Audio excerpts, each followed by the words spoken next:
ரொம்பவே டேஸ்ட்டான கத்திரிக்காய் கடைசல் எப்படி செய்யலான்னு பார்க்கலாம் வாங்க. கத்திரிக்காய் கடைசல் செய்ய நான் கத்திரிக்காவை பொடி பொடியாக நறுக்கி வச்சுக்கிட்டேன். சின்ன வெங்காயம் என்கிட்ட சின்ன வெங்காயம் இல்லாதனால ஒரு பெரிய சைஸ் வெங்காயம் எடுத்துக்கிட்டேன்.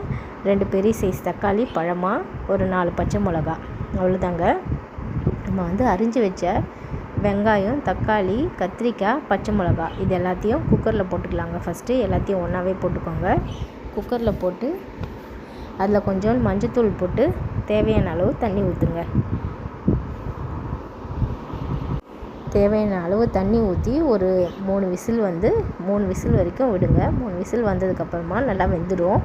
அதை விசிலை ரிலீஸ் பண்ணிவிட்டு ஒரு பவுலில் அதை மாற்றிக்கோங்க.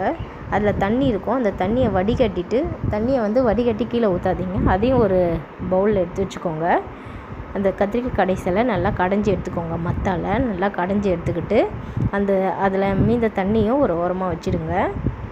நெக்ஸ்ட்டு அதே குக்கரில் நம்ம இப்போ தாளிப்பு எப்படி செய்யலான்னு பார்க்கலாம் வாங்க. அதே குக்கரில் நம்ம கொஞ்சோண்டு எண்ணெய் ஊற்றிக்கணும். எண்ணெய் ஊற்றி அது நல்லா காஞ்சதுக்கப்புறமா அதில் கொஞ்சோண்டு கடுகு போடணும். கடுகு பொரிஞ்சு வந்ததும் அதில் 2 காஞ்ச மிளகா கிள்ளி போட்டுக்கோங்க. அப்புறம் கொஞ்சோண்டு கருவேப்பிலை அதிலே போட்டுக்கோங்க.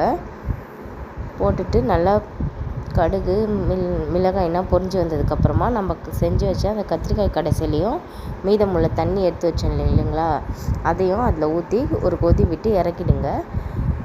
கொதி விட்டு இறக்கும் போது கொஞ்சோண்டு மல்லித்தழை அதில் போட்டு இறக்குனிங்கனாக்கா அதோட வாசனையே ரொம்ப சூப்பராக இருக்கும். டேஸ்ட்டும் ரொம்பவே நல்லாயிருக்கும். மல்லித்தழை போடும்போது அதோட டேஸ்ட்டு இன்னும் கூடுதலாக நல்லாயிருக்கும்.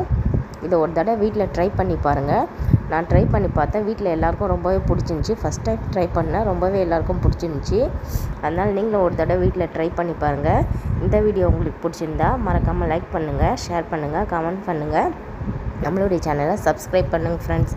சுவையான கத்திரிக்காய் கடைசல் ரெடி. தோசைக்கு வச்சு சாப்பிட்டா அவ்வளோ சூப்பராக இருக்கும் ஃப்ரெண்ட்ஸ். ஓகே, பாய்.